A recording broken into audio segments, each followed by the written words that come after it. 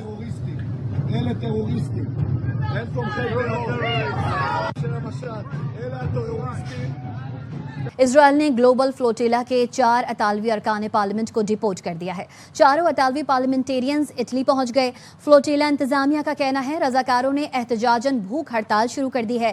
450 سے زیادہ رضاکار اسرائیل کی حراست میں ہیں۔ ان میں سابق سینیٹر مشتاق احمد، گریٹا تھنبرگ اور نیلسن منڈیلا کے پوتے بھی شامل ہیں۔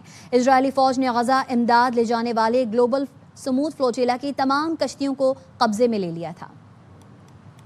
وزیر اعظم شہباز شریف کی امیر جماعت اسلامی حافظ نعیم الرحمان سے ٹیلی فونک گفتگو۔ دونوں رہنماؤں نے مشرق وسطی کی صورتحال اور فلسطین میں جنگ بندی کے حوالے سے تبادلہ خیال کیا۔ وزیر اعظم شہباز شریف نے جنگ بندی اور فلسطینیوں کا قتل عام کی فوری روکنے کی اہمیت پر زور دیا اور کہا پاکستان کا مسئلہ فلسطین پر موقف 2 ٹوک اور واضح ہے۔ پاکستان نے فلسطینی بہن بھائیوں کا مقدمہ اقوام عالم کے سامنے ہمیشہ زوردار طریقے سے لڑا ہے۔ سابق سینیٹر مشتاق احمد سے متعلق حکومت سے براہ راست رابطہ نہیں ہے۔ فلوٹیلا انتظامیہ نے اپنے وکلا بھی ہائر کیے ہوئے ہیں، ان سے رابطہ ہے۔ سابق سینیٹر مشتاق احمد کی اہلیہ کی پروگرام سوال یہ ہے میں گفتگو۔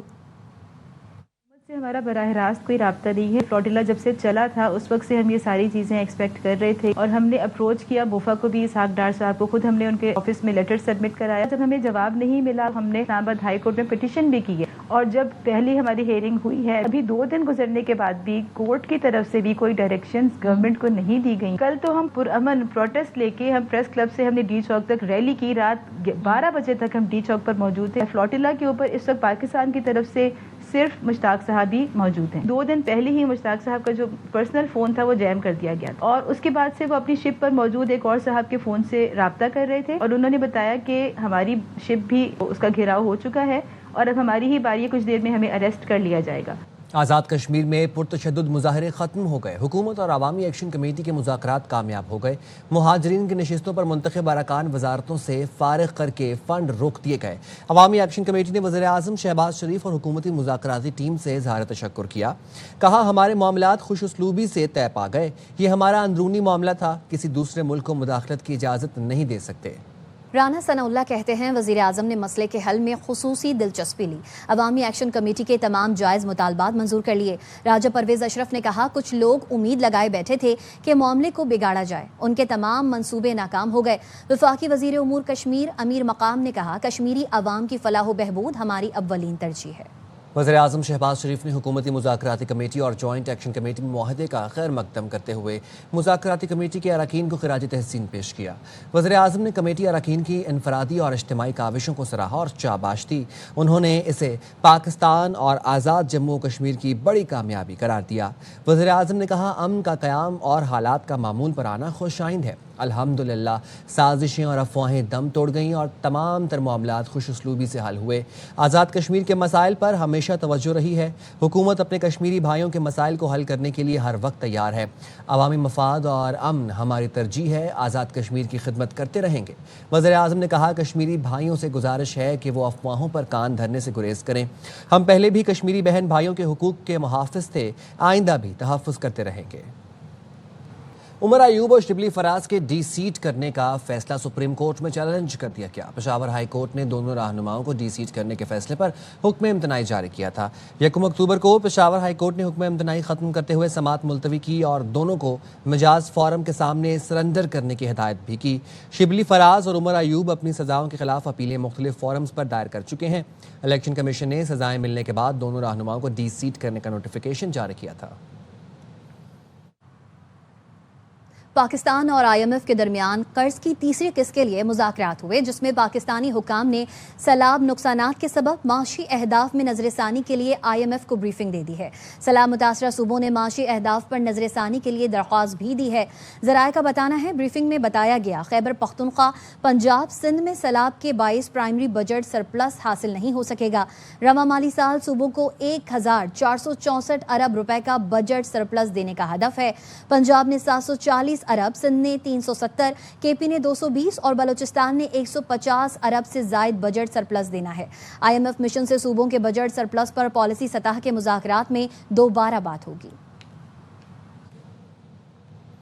D G I S P R lieutenant general Ahmed Sharif Chaudhry نے Kinnaird College for Women University کا دورہ کیا۔ D G I S P R کی آمد پر فیکلٹی ممبران اور طالبات نے استقبال کیا۔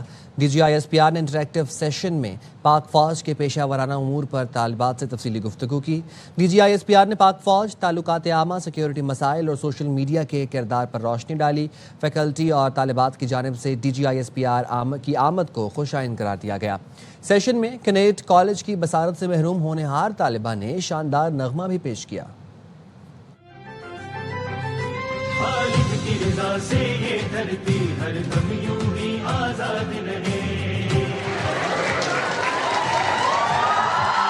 گونجے گی صدا ہر کون و مقام دار زمانہ بولے گا۔ We have not only silently prayed for our Bahadur Jawan, we have actively supported and celebrated them. Now something about Marka-e-Haq. I think it was very appropriately named. It was a battle of truthfulness. بہت سی realities ہیں that they are fighting on a daily basis or as such we don't get to know about them. So him coming here was a major game changer because it allowed all of the students to come together and ask him questions, and the interactive session basically built up a lot of energy, a lot of patriotic feeling. اتنا زیادہ time دیا ایک ایک question کو الیبوریٹیولی اور detailed طریقے سے جو ہے آنسر کیا ہے۔ In today's session with DG Saab, which was really wonderful, we are highly privileged that at Kinnaid we had a very wonderful session with him. He cleared various perspectives. For example, social media کے falsify جو news آتی ہیں ان کے regarding بہت زیادہ ہمیں مس informations ملتی ہیں، جس کی وجہ سے D G I S P R نے ہمارا بہت زیادہ کلیئرٹی کی۔ وی ریئلی ہوپ کہ اس طرح کے جو انٹریکٹیو سیشنز ہیں وہ کنٹینیو رہیں تاکہ جو ایک گیپ ہے between the youth and different institutions of our country, اس گیپ کو وہ فل کر سکے اچھے طریقے سے۔ Because being a political science student ہمارے میں یہ ہوتا ہے کہ ہم we actually study the misinformation disinformation کہ کیا سوشل میڈیا پہ کیا نیریٹیوز بلڈ ہوتے ہیں، اور جس طرح انڈیا واز سیلنگ کہ Pakistan army is not doing any thing یا دے آر ناٹ ریٹیلیٹنگ یا وہ اس طرح سے ان کو جواب نہیں دے رہے ہیں، تو آن 10th میں جس طرح سے پاکستان نے جواب دیا وہ ساری دنیا نے دیکھا۔ پی آئی اے کا برطانیہ کے لیے فضائی آپریشن کا آغاز 25 اکتوبر سے ہوگا۔ ترجمان پی آئی اے نے کہا پہلے مرحلے میں اسلام آباد سے مینچسٹر کے لیے ہفتہ وار پروازیں آپریٹ ہوں گی۔ مزید بتائیں گے محمد صلاح الدین، ڈپٹی بیورو چیف کراچی۔ جی صلاح الدین بتائیے گا۔ دیکھیں بالکل یہ 5 سال کے عرصے کے بعد پی آئی اے دوبارہ سے برطانیہ کے لیے اپنا فلائٹ آپریشن کا آغاز کر رہا ہے۔ 25 اکتوبر سے پرواز مانچسٹر کے لیے روانہ ہوگی اور اسلام آباد سے شیڈول کے مطابق پی آئی اے کی پرواز 12 بجے روانہ ہوگی، شام 5 بجے مانچسٹر پہنچے گی۔ مانچسٹر سے پرواز شام 7 بجے روانہ ہوگی اور صبح 7 بجے اسلام آباد پہنچے گی، جبکہ پی آئی اے ترجمان کے مطابق پروازوں کی بکنگ کے اوپن کر دی گئی ہے اور انتہائی موضوع کرائے متعارف کرائے گئے ہیں، اور یہ اب ان کا یہ کہنا ہے کہ ہم وطن 15 گھنٹے کی مسافت کے بجائے صرف 8 گھنٹوں میں اپنی منزل مقصود پر پہنچ جائیں گے۔ محمد صلاح الدین اپڈیٹ کر رہے تھے، آپ کا شکریہ۔ بحیرہ عرب میں موجود سمندری طوفان کا 7واں الرٹ جاری کر دیا گیا۔ محکمہ موسمیات کے مطابق بحیرہ عرب میں طوفان شکتی مزید شدت اختیار کر گیا ہے، جو کراچی کے جنوب مغرب میں 390 کلومیٹر کے فاصلے پر ہے۔ سمندری طوفان آج شام تک شمال مغرب اور وسطی بحیرہ عرب کی جانب بڑھے گا۔ کل اس کا رخ مشرق کی طرف رخ ہونے کا امکان ہے، جس کے بعد یہ کمزور پڑ جائے گا۔ اس دوران کراچی، بدین، ٹھٹھہ، سجاول، جام شورو اور سندھ کے دیگر اضلاع میں بارش کا امکان ہے۔ سندھ کے ساحلی علاقوں میں 40 سے 55 کلومیٹر فی گھنٹہ کی رفتار سے ہوائیں چل سکتی ہیں۔ ماہی گیروں کو 5 اکتوبر تک سمندر میں نہ جانے کی ہدایت کی گئی ہے۔ طوفان کے مرکز کے قریب ہواؤں کی رفتار 125 کلومیٹر فی گھنٹہ تک پہنچ سکتی ہے۔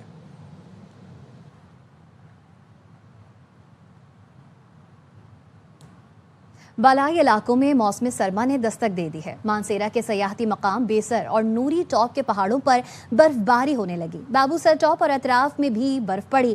موسم انتہائی سرد ہو گیا۔ درجہ حرارت نقطہ انجماد سے گر گیا۔ مقامی افراد اور سیاحوں نے دل فریب مناظر سے بھرپور لطف اٹھایا۔ بابو سر چلاس روڈ عارضی طور پر ٹریفک کے لیے بند کر دیا گیا ہے۔ انتظامیہ نے ہدایت کی ہے کہ خراب موسم کے دوران لوگ غیر ضروری سفر سے گریز کریں۔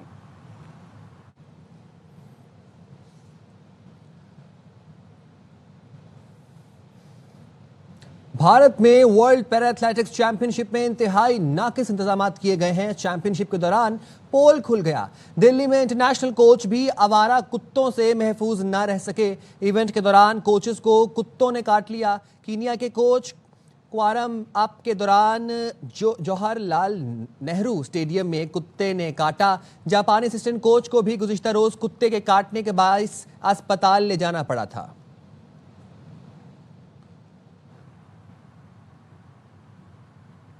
آئی سی سی ویمنز ورلڈ کپ میں پاک بھارت ٹاکرا کل ہوگا۔ ورلڈ کپ کے چھٹے میچ میں پاکستان اور بھارت کی ٹیمز کولمبو میں مد مقابل آئیں گی۔ بھارت نے اپنے پہلے میچ میں سری لنکا کو ہرایا، جبکہ پاکستان کو پہلے میچ میں بنگلہ دیش سے شکست ہوئی تھی۔ فرنٹیئر کور خیبر پختونخوا نارتھ کے زیر اہتمام پشاور میں گرینڈ خیبر جرگے کا انعقاد کیا گیا ہے، جس میں آئی جی ایف سی نارتھ، سول انتظامیہ اور قبائلی عمائدین نے شرکت کی۔ جرگے میں ضلع خیبر کے امن و امان کی صورتحال اور درپیش چیلنجز پر تبادلہ خیال کیا گیا۔ قبائلی عمائدین نے سیکیورٹی فورسز کو تعاون کی یقین دہانی کرائی۔ مقامی نمائندوں نے عوامی مسائل اجاگر کیے اور ان کے حل پر زور دیا گیا۔ جرگے میں قومی یکجہتی اور اعتماد کو فروغ دینے پر بھی اتفاق کیا گیا۔ قبائلی عمائدین نے امن کے قیام میں فورسز کے کردار اور قربانی کو خراج تحسین پیش کیا۔ قلعہ بلا حصار کا یہ اجتماعی جرگہ قبائلی عوام اور فورسز کے درمیان اعتماد کی نئی مثال بن گیا ہے۔ بی جے پی سرکار میں مسلمانوں کے مذہبی مقامات غیر محفوظ ہو گئے۔ اتر پردیش میں ایک اور مسجد کو شہید کر دیا گیا۔ دی ٹیلی گراف کے مطابق 4 ماہ میں مسجد شہید کرنے کا یہ دوسرا واقعہ ہے۔ مسجد کو فوجی دستے اور بھاری پولیس کی نفری کی نگرانی میں گرایا گیا۔ مقامی افراد کا کہنا ہے مسجد تقریباً 10 سال پہلے تعمیر کی گئی تھی۔ خبروں سے فی الوقت اتنا ہی۔ دیکھتے رہیں RY نیوز۔